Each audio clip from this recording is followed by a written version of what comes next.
চাদর হবে চাদর, একটা চাদর হবে চাদর, এই একটি গানই তাকে দেশের ঘরে ঘরে পরিচিত করে তুলেছিল।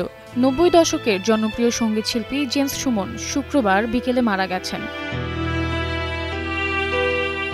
জানা গেছে, হঠাৎ করে বুকে ব্যথা অনুভব করলে জেমস সুমনকে হাসপাতালে নিয়ে যাওয়া হয়। তার কিছুক্ষণ পর কর্তব্যরত চিকিৎসক তাকে মৃত ঘোষণা করেন। তার মৃত্যুতে সঙ্গীতশিল্পী ফাহমিদা নবী সহ সামাজিক যোগাযোগ মাধ্যমে শোক প্রকাশ করেছেন সঙ্গীতাঙ্গনের তারকারা।